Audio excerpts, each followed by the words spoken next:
সম্প্রতি বিজেপির রাজ্য সভাপতি হয়েছেন শ্রমিক ভট্টাচার্য।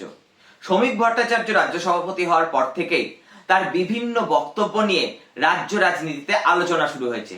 তার কারণ তিনি প্রথম দিনেই বললেন যে বাংলার বহুত্ববাদকে রক্ষা করতে হবে। বাংলায় একই সঙ্গে মহরমের তাজিয়া আর দুর্গাপুজোর বিসর্জন বেরোবে। বাংলার মুসলমানরা কেউ বিজেপির শত্রু নয়। এই বক্তব্যটা শুনলে মনেই হতে পারে ইনি কি সত্যি বিজেপির নেতা। কারণ সম্প্রতি কয়েক মাস ধরে শুভেন্দু অধিকারীর নেতৃত্বে বঙ্গ বিজেপি যে উগ্র হিন্দুত্ববাদের প্রচার করছিল, তারা হঠাৎ এমন করে সেই লাইন থেকে সরে আসলো কেন? এটা কি তাদের কোনো নতুন লাইন? এই প্রশ্ন যখন উঠছে, ঠিক তারপরেই দেখা গেল শ্যামাপ্রসাদ মুখোপাধ্যায়ের জন্মদিনে শ্রমিক ভট্টাচার্যের মুখে উঠে আসলো পশ্চিমবঙ্গের প্রাক্তন মুখ্যমন্ত্রী জ্যোতি বসুর নাম। শ্রমিক ভট্টাচার্য বললেন, জ্যোতি বসুকে যারা ভালোবাসেন, জ্যোতি বসুকে যারা শ্রদ্ধা করেন, জ্যোতি বসুর কোনো অনুরাগী যদি আজ থেকে থাকেন, যারা আছেন, যারা এখনো মনে করেন Jyoti Basu leader of the leader, তাহলে সেই জ্যোতি বসু সৃষ্টি করা বাংলাকে বাঁচানোর জন্য 2026 সালের নির্বাচনে বিজেপিকে ভোট দিন। এই বক্তব্য শোনার পর সকলেরই চোখে মুখে একটা অবিশ্বাসের ভাব, যে কি শুনছি, এটা কি শুনছি, এটা কি বাস্তব? হ্যাঁ, এটা বাস্তব। আসলে শ্রমিক ভট্টাচার্য এই কথা এমনি এমনি বলছেন না। তার দীর্ঘদিনের রাজনৈতিক অভিজ্ঞতা তাকে এই রাজনৈতিক কৌশল নিতে শিখিয়েছে। আসলে তিনি 71 সাল থেকে আরএসএস এর সঙ্গে যুক্ত, অর্থাৎ বিজেপির জন্ম হওয়ার আগে থেকে একজন মানুষ আরএসএস করছেন, স্বয়ংসেবক সংঘের সঙ্গে যুক্ত। এবার তার একটা অভিজ্ঞতার তো দাম দিতে হবে, তাই না?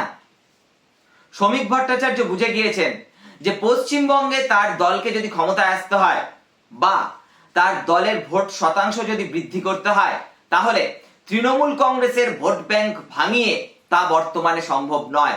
তাহলে তাকে কোন দিক থেকে বাড়াতে হবে? তাকে টার্গেট করতে হবে বামেদের মধ্যে থাকা হিন্দু মধ্যবিত্ত মননকে, যে মনন এখনো বিশ্বাস করে যে বিজেপি সাম্প্রদায়িক দল। তাই সেই মননকে স্পর্শ করতে গেলে শ্রমিক বাবুকে বলতেই হবে বাংলার বহুত্ববাদকে রক্ষা করতে হবে।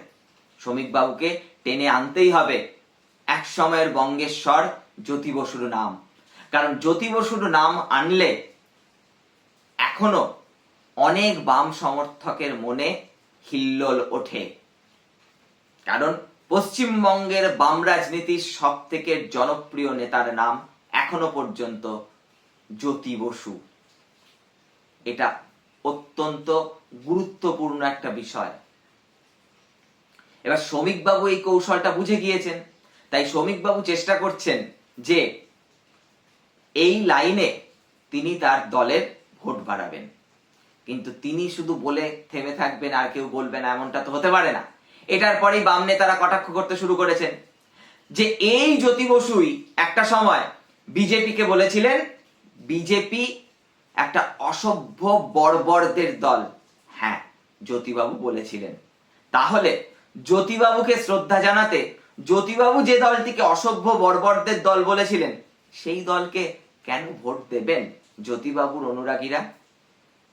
আবার বাম নেতারা কটাক্ষ করে এও বলেছেন যে শ্রমিক বাবুর যদি জ্যোতিবাবুর প্রতি এতই শ্রদ্ধা থেকে থাকে, এতই ভালোবাসা থেকে থাকে, তাহলে শ্রমিক বাবু না হয় তার কর্মীদের বলুন যে আমার দলের কেন্দ্রীয় নেতৃত্ব অর্থাৎ নরেন্দ্র মোদী ও অমিত শাহের সঙ্গে মমতা বন্দ্যোপাধ্যায়ের একটা সমঝোতা রয়েছে। তাই পশ্চিমবঙ্গে বিজেপির দ্বারা তৃণমূলকে হটানো কখনোই সম্ভব নয়। তাই আপনারা প্রকৃতপক্ষে যদি তৃণমূল কংগ্রেসকে ক্ষমতা থেকে সরাতে চান, তাহলে আপনারা আসন্ন বিধানসভা নির্বাচনে কাস্তে হাতুড়ি তারা চিহ্নে ভোট দিন। কিন্তু এটা কি শ্রমিকবাবু বলতে পারেন বা বলবেন? প্রশ্নগুলো সহজ আর উত্তরও তো জানা। অর্থাৎ রাজনীতিতে সবসময় কড়া কথা, গরম গরম কথায় কাজ হয় না। কিছু কিছু সময় সৌজন্যের রাজনীতিরও কৌশল অবলম্বন করতে হয়। শ্রমিক বাবুর মধ্যে আমরা সেই ছায়াই দেখতে পাচ্ছি। আপনাদের কি মনে হয় জানান কমেন্ট বক্সে। আপনাদের যদি চ্যানেলটিকে এখনো সাবস্ক্রাইব করা না হয়ে থাকে তাহলে সাবস্ক্রাইব করে দেবেন, পাশের বেল আইকনটা প্রেস করতে ভুলবেন না। দেখতে থাকুন দ্য ফ্লো। দেখা হচ্ছে পরবর্তী কোন এক এপিসোডে।